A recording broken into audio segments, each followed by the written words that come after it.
Today we're going to go ahead and take a look at the bones of the Proven Winner Signature Garden. Hi, I'm Heidi from Garden Crossings, and as you can see, a lot of the color has been removed from this garden, and that color came in the lines of annual plantings. It's the end of October right now, and we've had some frost, so a lot of the annuals had kind of taken a turn for the worse, as they should this time of year. But I thought it'd be a perfect opportunity to take a look at this garden without all that beautiful color that can be, in a beautiful way, distracting. But to take a look at what's here once all those beautiful annuals have been removed. So now we were talking about this garden and what we thought maybe you would find of interest to show you today. And we were talking about annuals and perennials and shrubs and how we feel that it's very important to have all three of those elements in a garden. Now, when we plant up this garden with annuals, we go crazy, we go overboard, and that's because we can. We have a lot of these plants in the greenhouse, but we also do it because we want to show you so many different plants. That way it can give you a better idea of what to perhaps plant in your garden and how they behave in a garden. So that's why we like to plant up a lot of different things in our gardens. So the things that we have in this garden is annuals, perennials, and shrubs. So the shrubs, I would say, are definitely the important anchors in the garden. They're what give the garden structure. They give it some height and just give it some, bigger pops within the garden. So some of the anchor shrubs that we have in this garden space are the quick-fire fab hydrangea, which is a flowering plant. Not all shrubs or plants have to be flowering. I think it's just as important to have foliage interest as well as flower interest. And that plant's going to lose its flowers and its leaves as we get into winter. We also have one tree in this garden. We got rid of a lot of trees off this property when we did our buildings and constructions. So we wanted to bring a few more trees back in because trees create a nice canopy for shade in the garden. So we have this beautiful birch here, and around the birch we planted some, I think those are gem box hollies. And those are going to be evergreen shrubs. They don't get very tall, only about 2, maybe 3 foot tall, but we created a nice semicircle around that tree to give just some constant color even in the winter. Now those aren't a very huge shrub, but still they're giving some bones to this garden. We also have a beautiful lilac, and this lilac is going to lose its leaves as well in the winter, but still the plant that remains is going to give some structure to the space. A few other plants we have that are the shrub line would be some butterfly bush. And we love the butterfly bush because they're a long blooming shrub that adds color to this garden usually about midsummer until the fall. So shrubs, the butterfly bush shrubs, also are a nice structure to add to the garden. We're going to take a walk around and just show you a few more of the anchors that we have. Some firelight tidbit. This part of the garden, we really didn't want huge shrubs because we didn't want the shrubs to block what was going on, but we did want to have some shrubs that gave some beautiful color. We also have a nice planting here of the Spirea double play candy corn. These shrubs are really nice in the spring when they emerge. They're really fiery red, and you can see the beautiful kind of yellow chartreuse color going on right now with beautiful little orange tips. One other grouping of shrubs. We're going to head all the way to the end of the garden down here. Actually, I say one more and then I see additional ones. We've got Atlas rose in here, which is pretty much done. We have the Proudberry, which is beautiful right now. Gorgeous pink berries. And again, these are not super large shrubs. These are more compact forms of shrubs, but they're just giving that structure to this garden. Some that do get a little bit bigger though, as we make the corner, are Cornus. These are Arctic Fire Red and Arctic Fire Yellow dogwoods. Now, the reason they're at the back of the garden is because they are not very pretty for the majority of the summer. They do give some nice big structure, kind of a nice background as you're looking from the garden from the front.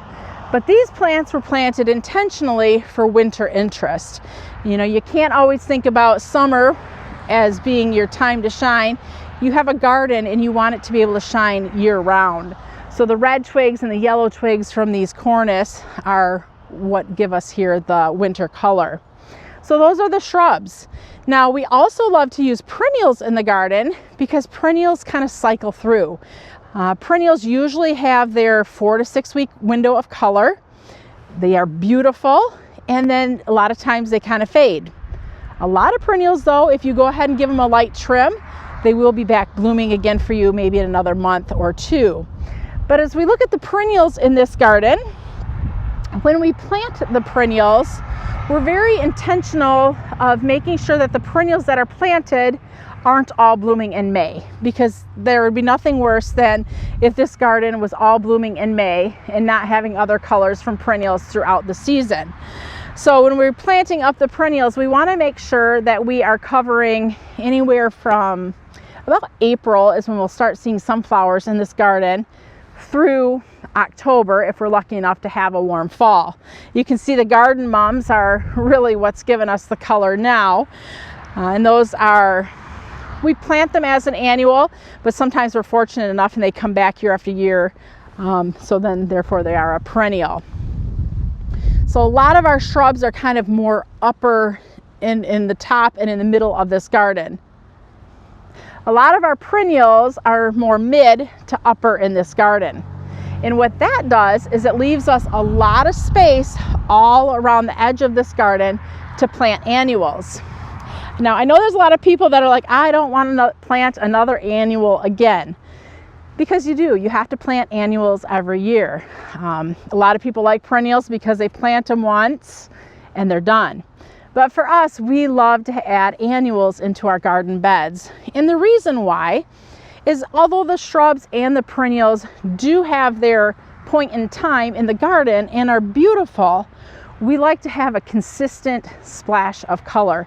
So we're going to put some pictures up on the screen so you can see various times that this garden is really shining, different months. But yeah, the annuals give this garden just an always constant splash of color. Like I started off with, when we plant annuals, we go crazy. We plant a lot of annuals. And I know that's not something that's obtainable for most people, but for us, we're doing it because this is a display garden. This is a trial garden, and this is the Proven Winner signature garden here at Garden Crossings. So we really want it to be something that oohs and ahs and wows you.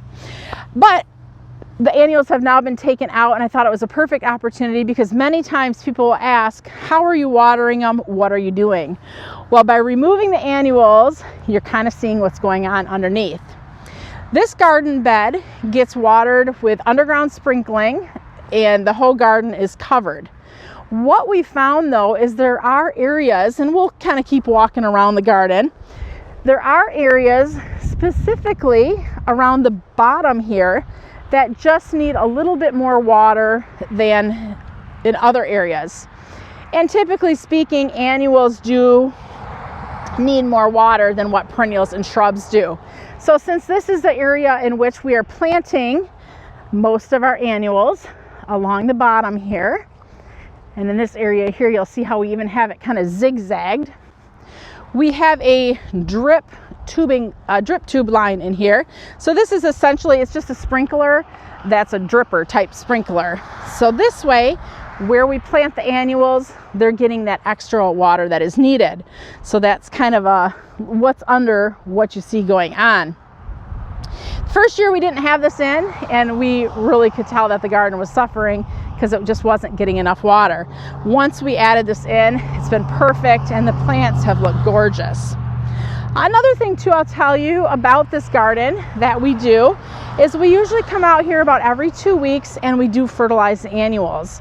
The annuals, mostly in here we had petunias, so we fertilize those with a water-soluble fertilizer, and the fact that they're getting watered regularly and that they've had that water-soluble fertilizer is just keeping them looking beautiful all summer long. So yeah, when creating a garden, I think it is important to have annuals, perennials, and shrubs, because every plant kind of has its time to shine. And even if your garden space is a quarter of what you're seeing here, and you only want to poke in, let's say, 3 annuals, those 3 annuals will give you a consistent splash of color from when you plant them until the end of the season.